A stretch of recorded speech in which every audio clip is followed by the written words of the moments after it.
जी, बस प्रकट का मार्जन किया जा रहा है।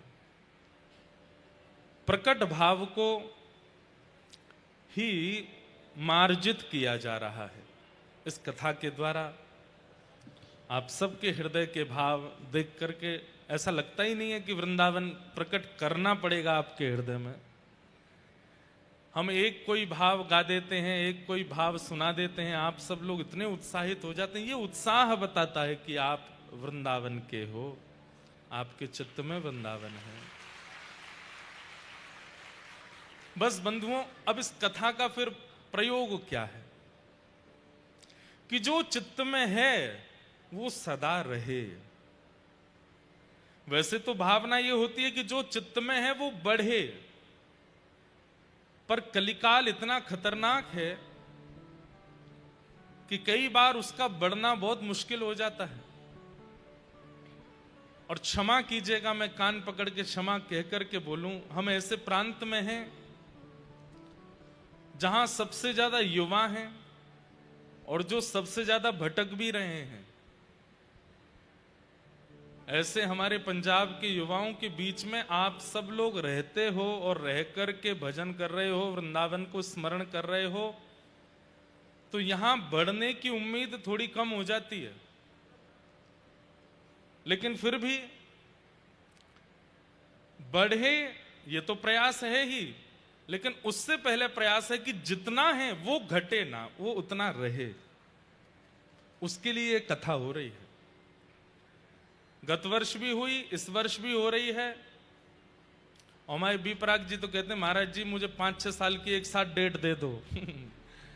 ये तो उत्सव होता रहेगा। वृंदावन प्रकट महोत्सव, वृंदावन प्रकट उत्सव चंडीगढ़ में रुकेगा नहीं।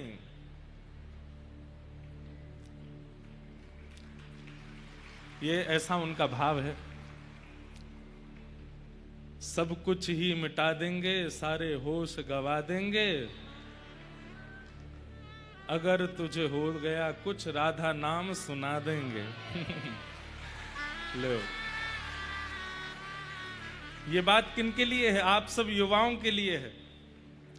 अगर आप लोग भटके, अगर आपका भाव चित्त में कम हुआ, राधा राधा राधा राधा राधा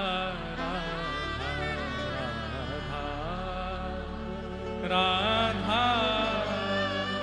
राधा राधा।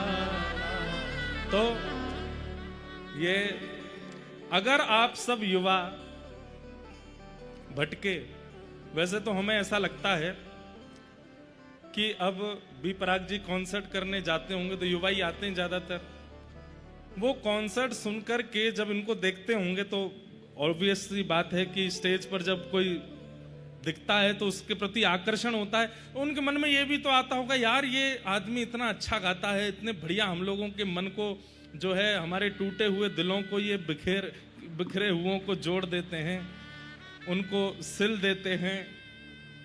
बी पराग जी की आवाज जो है वो ज्यादातर बेचारे जिनके टूट गए हैं दिल, उनके लिए ज्यादा है। कुछ दिन पहले मेरे पास आए तो बोले, महाराज जी एक ऐसा गाना बना रहा हूं। मैंने कैसा? बोले कि बस पूछिए मत। मैंने कि बता तो दो। बोले जिनके नहीं टूटे होंगे उनके टूट जाएंगे। एक बात सत्य बताएं तो क्या ये संसार की वास्तविकता नहीं है? वो अपने शब्दों में वास्तविकता ही तो गा रहे हैं। संसार में कोई प्रेम नहीं करता। सूरदास जी कहते हैं, संसार के लोगों से जितनी प्रीति करोगे उतने पछतावे मिलेंगे, उतने धोखे मिलेंगे। तो किससे प्रेम करो? बोले बिन गोपाल को नहीं अपनो, जासों कीरत रहिए। गोपाल जी के बिना कोई नहीं है जो हमारे प्रेम को संभालना जानता हो। बाकी सब लोग तो केवल खेल कर जाएंगे। आपका सबसे कोमल अंग है आपका हृदय।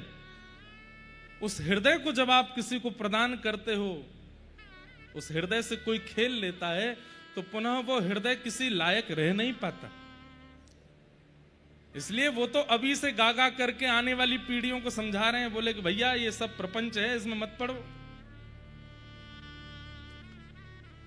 और जब वही ऑफ स्टेज जाते हैं तो फिर सब श्री राधा रानी का नाम गाते हैं, तो युवा सोचते तो होंगे यार, ये इतने बढ़िया बढ़िया गाने गाने वाले भी जब एकांत में जाते हैं, अपने रूप में जाते हैं, तो फिर श्री जी को गाते हैं, राधा रानी को गाते हैं, वृंदावन प्रकट उत्सव मनाते हैं, कथा कराते हैं। बड़े बड़े ऑर्गेनाइजर, बड़े बड़ी कंपनीज, बड़े बड़े महाराज क्या बताएं, वो जब इनके कॉन्सर्ट में एक एक महीना पहले से व्यवस्थाएं देखते हैं, वो व्यक्ति स्वयं खड़े होकर के पूरा पंडाल बनवा रहे हैं, मंच बनवा रहे हैं, व्यास जी की अगवानी कर रहे हैं, ब्राह्मणों की सेवा कर रहे हैं, ब्रज के रसिकों को बुला रहे हैं।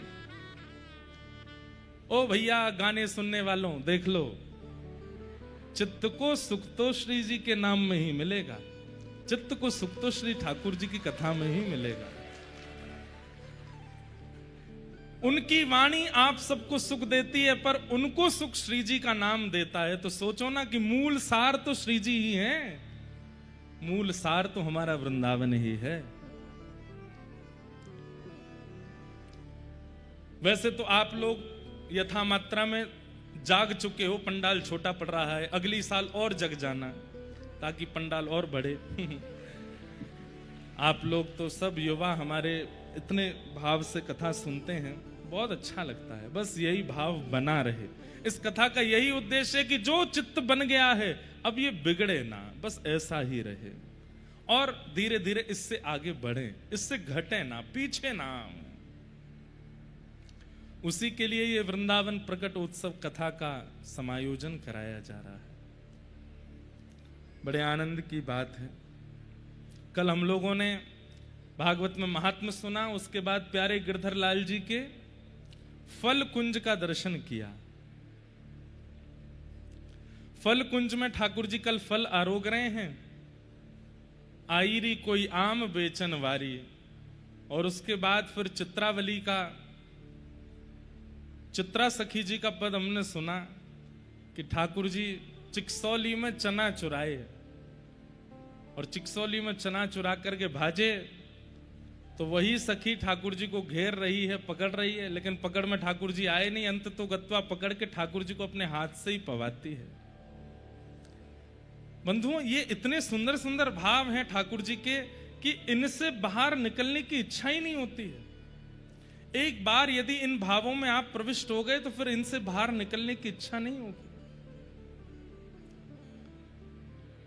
फिर मन को कहना पड़ेगा कि अरे मन, अभी कहना पड़ता अरे मन ठाकुर जी को भज ले, कुछ समय बाद कहना पड़ेगा अरे मन संसार भी है, थोड़ा ये काम भी कर ले, पूरे दिन ठाकुर जी में लगो रहे, और कछु सोचे ना और कछु विचारे ना।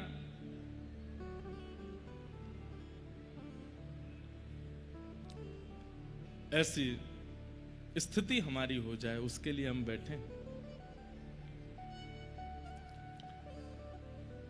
जन्माद्यस्य यतोऽन्वयादितरतः चार्थे स्वविज्ञस्मराट्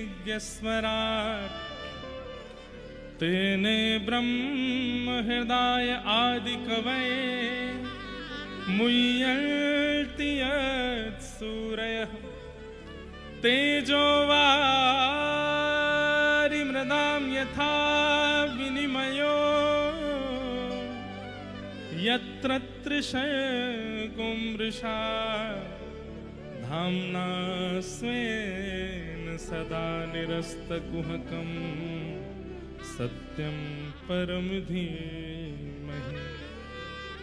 सब लोग सावधानी से बैठो, इधर देखो, कथा सुनो। श्रीमद् भागवत जी का पहला श्लोक है, जन्माद्यस्य यतोऽन्वयादितरतः। श्रीमद् भागवत कथा का प्रारंभ जन्म से होता है। हम आप सब लोगों का प्रारंभ भी जन्म से ही होता है, पर हमारा अंत मृत्यु पर होता है। पर श्रीमद् भागवत जी कह रही हैं अंत मृत्यु नहीं होनी चाहिए, तो अंत क्या हो? तो श्रीमद् भागवत जी का 18वां 1000 श्लोक क्या कहता है?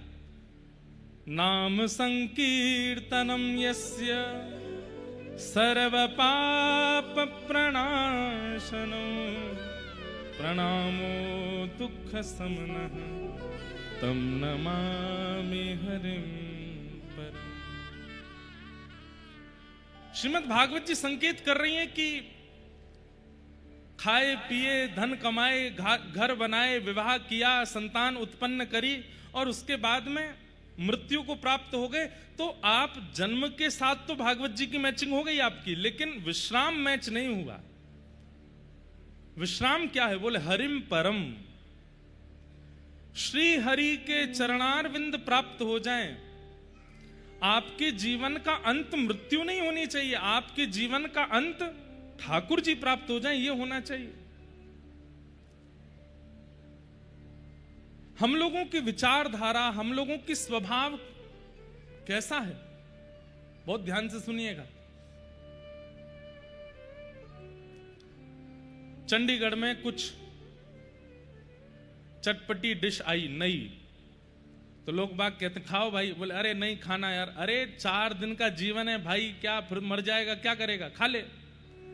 हम लोगों ने अपनी मनस्थिति बना रखी है कि मृत्यु ही अंत है। हम लोगों ने अपनी डेस्टिनेशन मृत्यु को ही मान रखा है। खूब धन कमा लो, कल को मर गए तो, घर बना लो, कल को मर गए तो, अरे भैया उम्र निकली जा रही है, ब्याह तो कर ले मरने से पहले, संतान तो देख ले मरने से पहले, संतान हो गई तो नाती तो देख ले मरने से पहले। हम सब जगह मरने से पहले शब्द का प्रयोग करते हैं। इसकी जगह ये हो, अरे भाई खूब चकाचक खा लो, फिर तो हरि मिलेंगे। ब्याह हो जाए हरि मिलने से पहले, संतान हो जाए हरि के मिलने से पहले, नाती पोता का मुख देख ले हरि के मिलने के पहले। एक बार शिमला तो हुआ है हरि मिलने से पहले, स्विट्जरलैंड हुआ है हरि मिलने से पहले। हमारी दिनचर्या में, हमारी स्वभाव शाला में, हमारी नित्य वार्ता में ये शब्द क्यों नहीं आता? आज से यही करिए, कोई भी काम करने से पहले ये नहीं कीजिए कल को मर जाएंगे तो क्या करेंगे, नहीं, हरि मिले उससे पहले ये और कर लें, हरि मिले उससे पहले ये और कर लें, हरि मिलेंगे। अगर दिन भर की दिनचर्या में यही भाव रहेगा कि हरि मिले, वृंदावन मिले, श्री जी मिले, किशोरी जी मिले, तो निश्चित है मृत्यु कहती है कि तुमने ही मुझे बुलाया है इसलिए मैं आई हूं। तुम ही कहते रहे थे मरने से पहले, मरने से पहले, मरने से पहले। हरि को अगर पुकारने लग जाए तो हरि तैयारी करेंगे, बोले भैया चलो, मृत्यु तू बाद में आना, पहले मैं जाऊंगा, पहले मैं मिलकर के आऊंगा। हमारी जीवन की इच्छा हरि दर्शन बन जाए, ये भागवत जी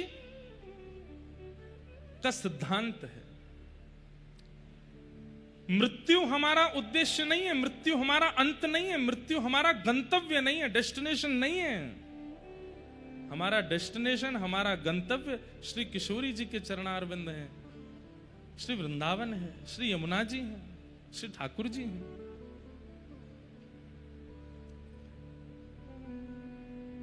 लक्ष्मण जी महाराज के साथ में एक लीला हुई, वो लीला पूरी नहीं सुनाएंगे।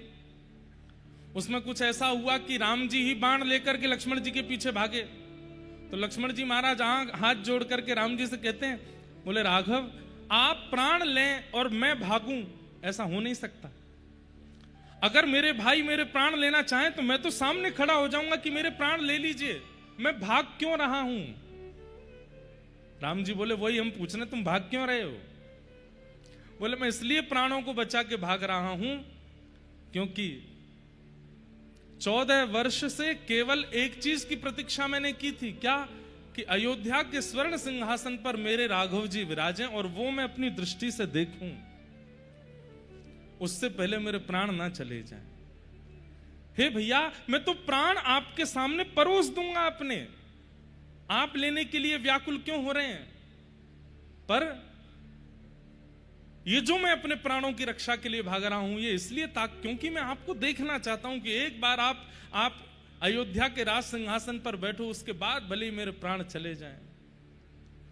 शक्ति लगी थी श्री लक्ष्मण जी महाराज को, इतने व्याकुल हो गए राम जी, संजीवनी बूटी मंगवाई, उसके बाद वैद्यों ने आकर के फिर उनको अर्क देकर के फिर उनको जीवित किया।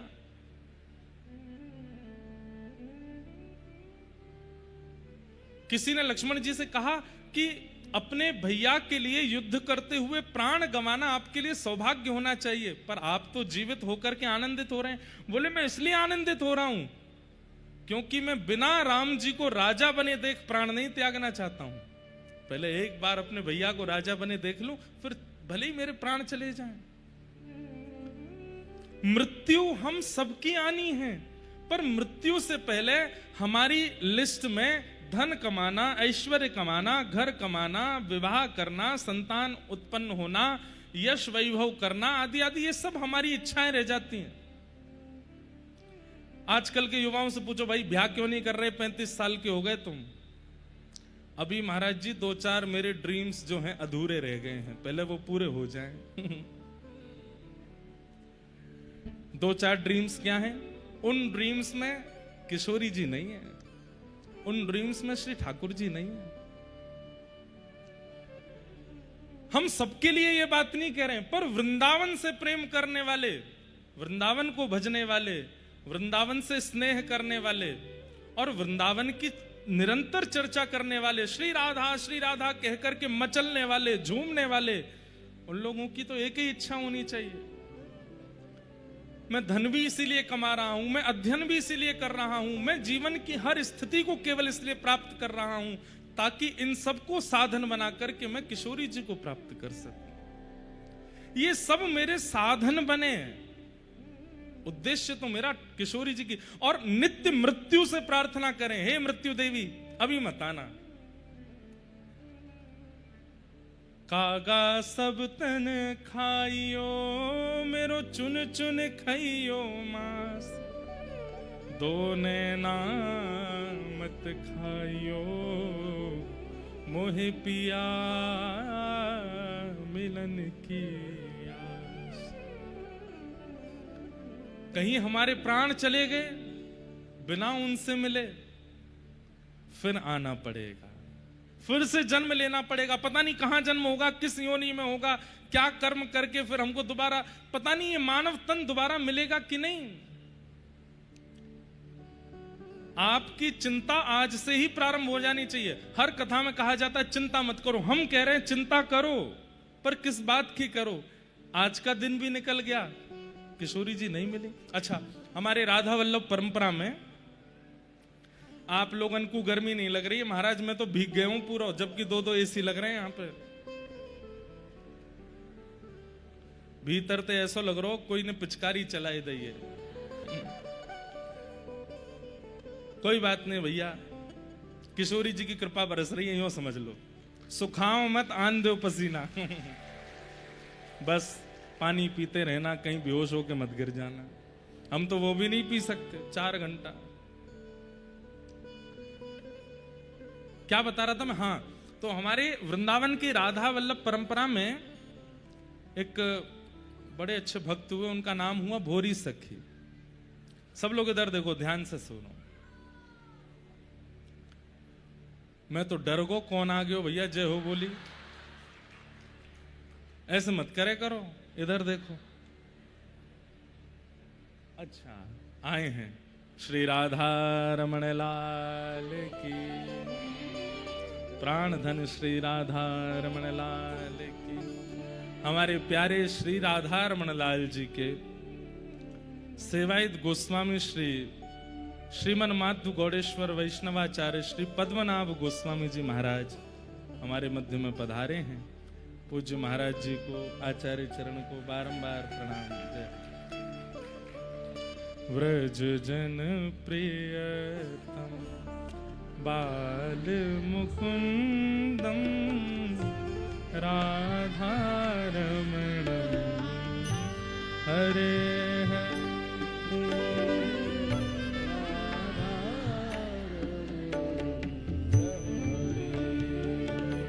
राधा रमन जी की कुलिया आई है भैया, जय हो।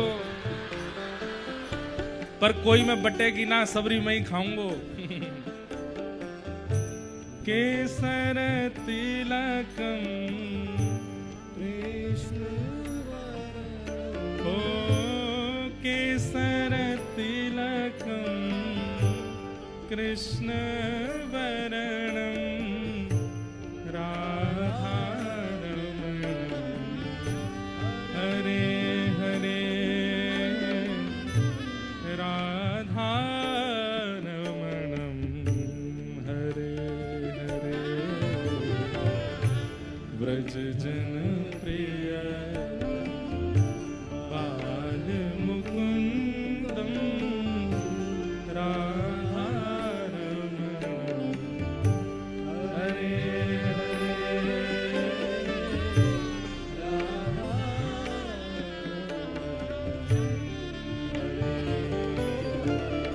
राजत वनमालं रूप रसालं राधारमणं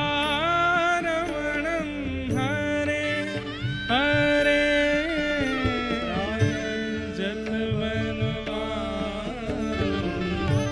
रूप श्री राधारमण लाल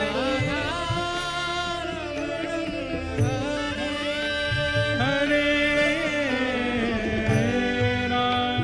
राधारमणं हरे हरे राधारमणं हरे हरे वेणुकृत नाद आनंद अपारं राधारमणं हरे हरे राधारमणं हरे हरे व्रज जन प्रिय बाल मुकुंदं राधारमणं हरे हरे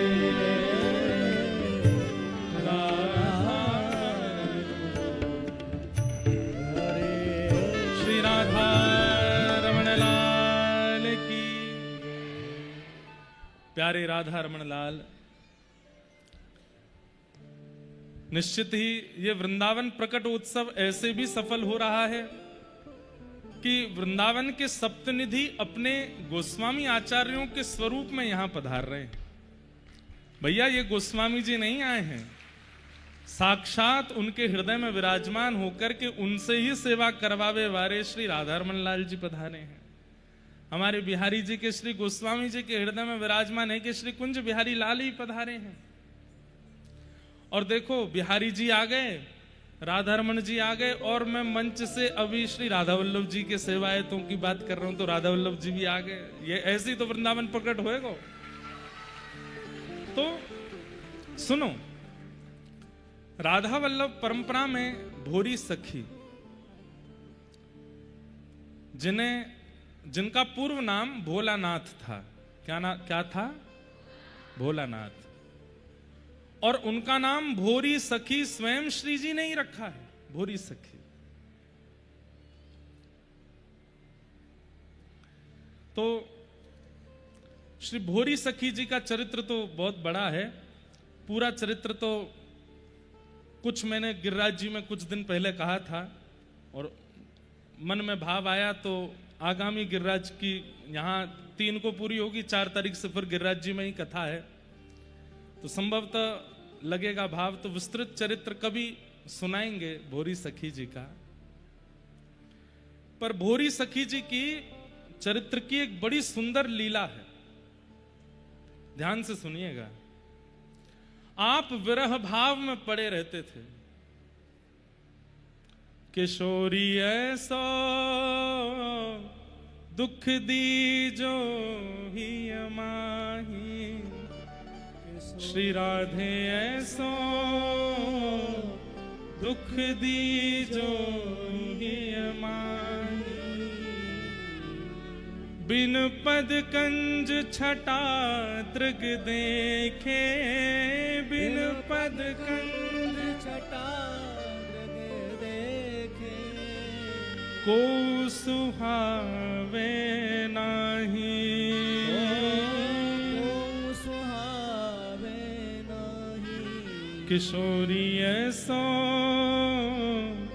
दुख दीजो ही माही, किशोरी ऐसो, बहुत ध्यान से सुनो, दुख दीजो ही माही। तो जब भोलानाथ जी भोरी सखी बन गए वृंदावन आकर के, तो आप श्री यमुना जी के तट पर बैठे रहते थे और वहीं बैठे बैठे हे किशोरी जी, हे श्यामाजू, हे श्री राधा, हे प्राणेश्वरी, हे सर्वेश्वरी, ऐसा कहकर के आप विलाप करते थे।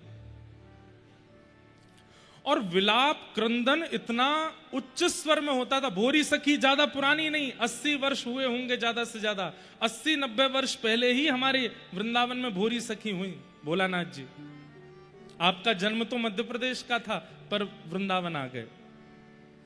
मैं एक बात कहता हूं बंधुओं, तन से वृंदावन में रहने वाला ब्रजवासी नहीं है, जिसके मन में ब्रज रहता हो वो ब्रजवासी है।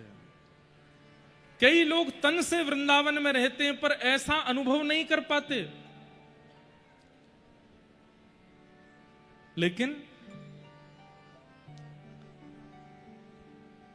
सुबह सुबह भोर में जब ब्रजवासी जन उठते थे तो उनको दो ही स्वर सुनाई देते थे, या तो पक्षियों की चहकाहट या फिर यमुना पुलिन पर रुदन कर रहे किशोरी भाव में श्री भोरी सखी जी। हे राधा, हे करुणामयी, हे सर्वेश्वरी, हे प्राणेश्वरी, ऐसा कहकर के आप विलाप करते थे। लोग बाग सोचते कोई पागल है, ऐसे ही रो रो है। लेकिन हमारी किशोरी जी के कानों में वो स्वर जब जाता तो किशोरी जी ललिता जी से पूछती, हे ललिता, ये कौन इतनी विरह वेदना में रोता है? ये कौन ऐसी करुण पुकार में रोकर के मुझे बुला रहा है? अच्छा, एक बात तो पक्की है बंधुओं, ठाकुर जी भले ही नखरे करते हो सुनवे में, किशोरी जी जरूर सुनती हैं। एक व्यक्ति, उसकी पत्नी का नाम राधिका, पत्नी पधार गई। अब वो अपनी पत्नी के लिए रो रहा है, हे राधिका तुम मुझे छोड़ के कहां चली गई, हे राधिका तुम कहां चली गई, हे राधिका मैं तुमसे कितना प्रेम करता हूं। किशोरी जी तुरंत ललिता जी से बोली, कौन पुकार रहा है? इतनी वेदना में कौन रो रहा है? मुझे कौन बुला रहा है? ललिता जी बोली, हे श्यामा जी कितनी भोरी हो आप। अरे वो अपनी पत्नी राधिका के लिए रो रहा है, अपनी पत्नी किशोरी के काज रो रहा है। विशाखा जी बोली, ललिता, राधिका नाम चाहे जो धर ले संसार में, पर मूल राधिका तो यही है ना। किशोरी जी बोली, कृपा करो, अनुग्रह करो। और महाराज, पत्नी के विरह में रो रहे उस व्यक्ति को भी किशोरी जी ने जाके दर्शन दे दिए। उसने पूछा कि हे श्यामा जी, आपने मुझे दर्शन क्यों दिए? बोले, तुम बहुत पुकार रहे थे ना मुझे। ऐसी करुणामयी है हमारी किशोरी जी। भोरी सखी विलाप कर रही हैं। आज किशोरी जी से सहा नहीं गया और श्री राधा वल्लभ जी की सेवा के लिए जैसे ही गोस्वामी जी पहुंचे, तुरंत श्री जी ने गुसाई जी को आज्ञा की। बोले, आज हमारे राजभोग को थाल आप लेकर के जमुना जी जाओ और जमुना जी में मेरे विरह में रुदन कर रहे हो एक मेरो परम रसिक है, परम रसिक सखी है, वाको नाम है भोरी सखी। वाकू जाकर के मेरे राजभोग को थाल पधराए दियो। बंधुओं, ठाकुर जी का प्रसाद प्राप्त होना यह विशेष बात होती है, पर ठाकुर जी की आज्ञा से प्राप्त होना कितनी बड़ी बात है। ठाकुर जी स्वयं आज्ञा करें कि मेरा प्रसाद दे के आओ।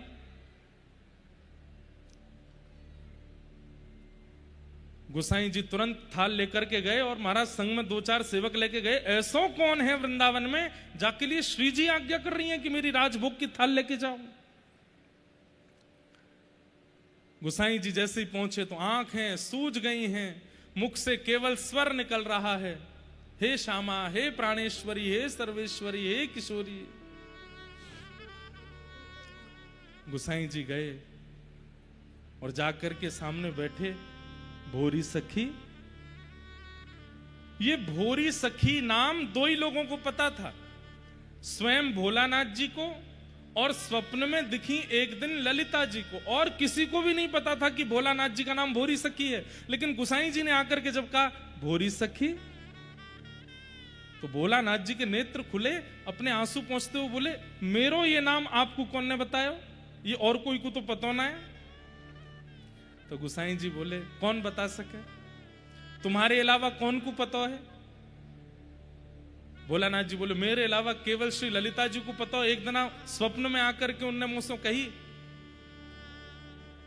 तो बोले ललिता जी से कौन ने कही होगी भोरी सखी, अपने आप ललिता जी तो नाम बोलेंगी नहीं।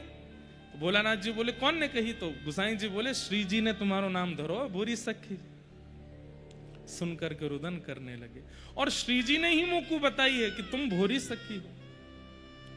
भोलानाथ जी बोले वो मुझको जाने, वो मुझको पहचाने, वो जाने मैं कौन हूं। अरे वो जाने, वो तुमको याद करें, और आज देखो तुम्हारे भाग्य की सराहना, तुम्हारे काजे स्वयं श्री जी ने अपने राजभोग की प्रसाद की थाली भेजी है, लो अरोगो। भोरी सखी जी ने जैसे ही राजभोग की थाली देखी, बंधुओं मैं और आप होते तो हम तो मचल जाते, झूम उठते, हो सकता है आनंद में आकर के बेहोश भी हो जाते। लेकिन भोरी सखी राजभोग का थाल देख करके, प्रसाद का थाल देख करके मुंह फेर करके बैठ गए और कहने लगी हे श्यामाजू,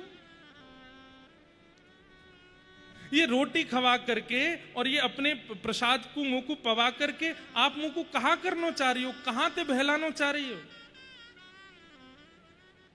मेरी कहा इच्छा है ये आपको पता नहीं है। 10 दिन से मैंने भोजन नहीं किए, जलपान नहीं किया, या को मतलब आपने मुंह को भूखो प्यासो समझो, मेरे काजी राजभोग की थाली भेज दी। और भोरी सखी ये कहकर के रोने लगी कि आपको मेरी पेट की चिंता हुई, मेरे हृदय की चिंता नहीं हुई। मेरे पेट को भूख लगी होगी, हमारे आपने प्रसादी भेज दी, पर मेरे हृदय, मेरे नेत्र आपको देखना चाहे, इनकी चिंता आपको अनुभव नहीं हुई। और ये कहकर के भोरी सखी रोने लगी कि आपको मेरे हृदय की चिंता क्यों नहीं हुई, ये भोग क्यों भेजा मेरे लिए, आप स्वयं क्यों नहीं आ गई मेरे सामने। क्या मेरा विलाप, क्या मेरा विरह, क्या मेरा आपको पुकारना अभी भी कम पड़ गया। लोग कहते जाते हैं कि इतना विरह हमने कभी नहीं देखा, इतना विरह हमने कभी नहीं सुना। अरे बोलने वाले लोगों देख लो, इतना विरह तुमने कभी देखा सुना नहीं, तब भी किशोरी जी को कोई फर्क नहीं पड़ा, उन्होंने प्रसादी भेजी, स्वयं नहीं आई हैं। ऐसी भोरी सखी। और तब भोरी सखी जी हाथ जोड़ करके गुसाई जी के चरणों में प्रणाम करते हुए कहती हैं कि मुझे मार्ग बताइए। बोले कैसा मार्ग? बोले जिससे मैं और प्रिय हो जाऊं किशोरी जी की, उन्हें मैं और प्रिय लगूं। वो अगली बार मेरे लिए प्रसाद ना भेजें, मेरे लिए माला ना भेजें, मेरे लिए अपनी चुनरी ना भेजें, स्वयं चल करके आ जाएं। ऐसा कोई उपाय बताओ।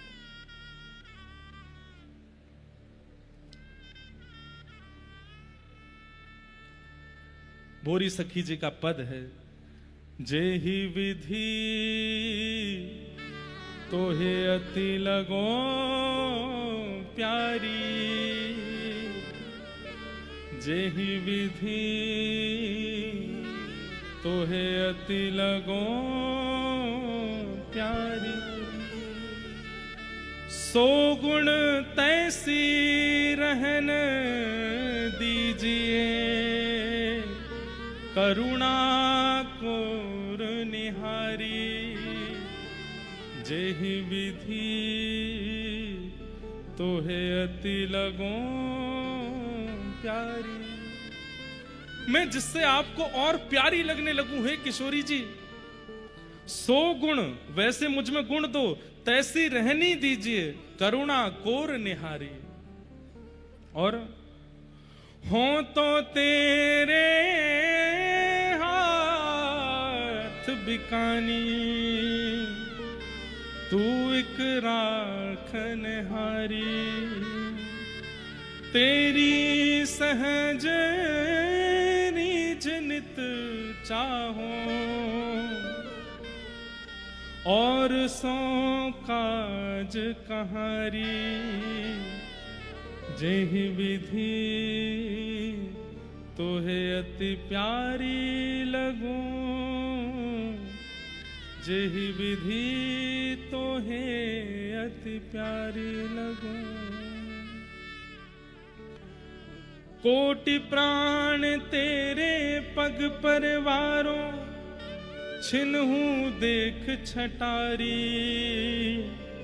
भोरी दृग भरी दर्शन दीजे, मांगो गोद पसारी। कोटि प्राण तेरे पग पर वारूं, अपने करोड़ प्राण आप पर वार दूं हे किशोरी जी। छिन्हू देख छटारी, एक क्षण के लिए आपकी छटा देखनी है। भोरी द्रग भरी दर्शन दीजिए, हे किशोरी जी ऐसी प्रकट हो जाओ कि मेरे नेत्रों में आप ही आप भर जाओ। अपनी गोद पसार करके मैं आपसे केवल यही वरदान मांगती हूं। मुझे प्रसाद नहीं चाहिए, मुझे आपकी चुनरी नहीं चाहिए, मुझे आपका भोग नहीं चाहिए, मुझे आप चाहिए। आप आओ मेरे सामने। बंधुओं, भोरी सखी जी वो ये नहीं कह रही हैं कि मृत्यु उनका अंत है, वो ये कह रही हैं मेरा अंत तो किशोरी जी के दर्शन हैं, और वो जब दिख जाएंगे उसके बाद चाहे मेरे प्राण निकल जाएं, चाहे मृत्यु आ जाए, तब तक मृत्यु स्पर्श भी नहीं करना मेरा।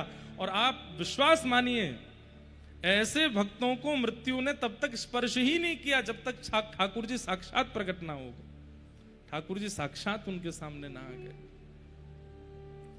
इसलिए हम आपसे निवेदन करना चाहते हैं, अपने गंतव्य को, अपने डेस्टिनेशन को, अपने अंत को मृत्यु मत मानिए। किशोरी जी के चरणारविंद मेरे तो आधार, प्यारी लाल के चरणारविंद मेरे तो आधार, प्यारे लाल के चरणार, श्री जी के चरणारविंद, प्यारे के चरणारविंद, श्री जी के चरणारविंद, प्यारे के चरणारविंद मेरे तो आधार, श्री जी के चरणारविंद मेरे तो आधार, श्री जी के चरणारविंद।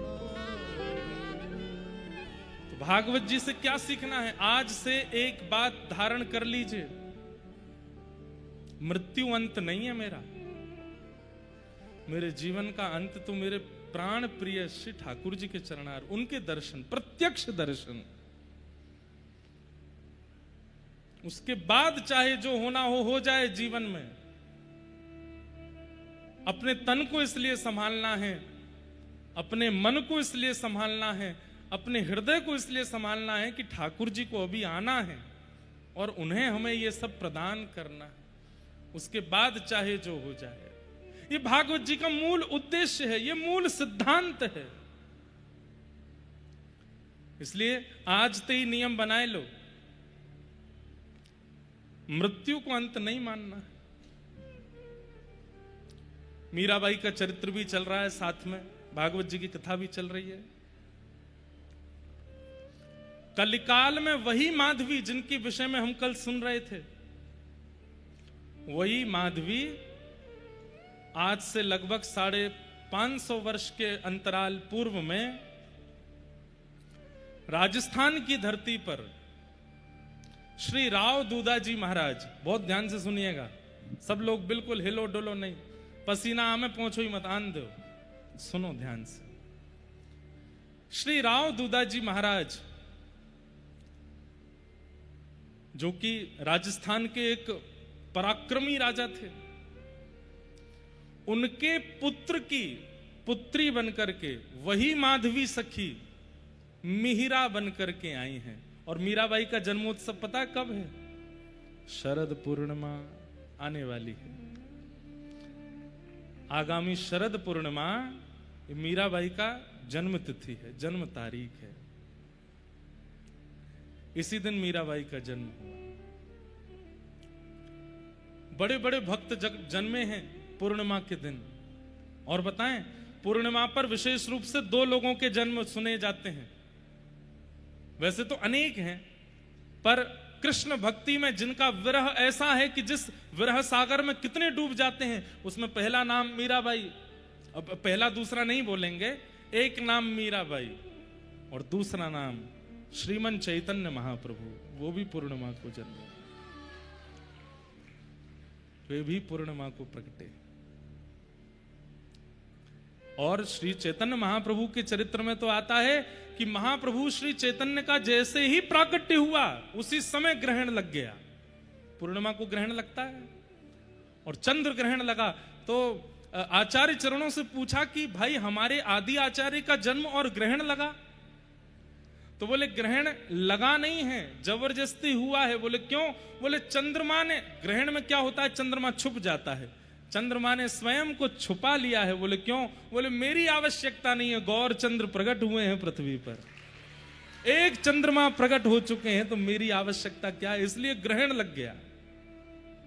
अद्भुत चरित्र है श्री चैतन्य महाप्रभु का। इस बार जयपुर में सुनाने का अवसर मिला था, पूरा तो नहीं सुनाए, केवल जगन्नाथ यात्रा तक ही चरित्र कह पाए थे 3 दिन में। बहुत सुंदर चरित्र है।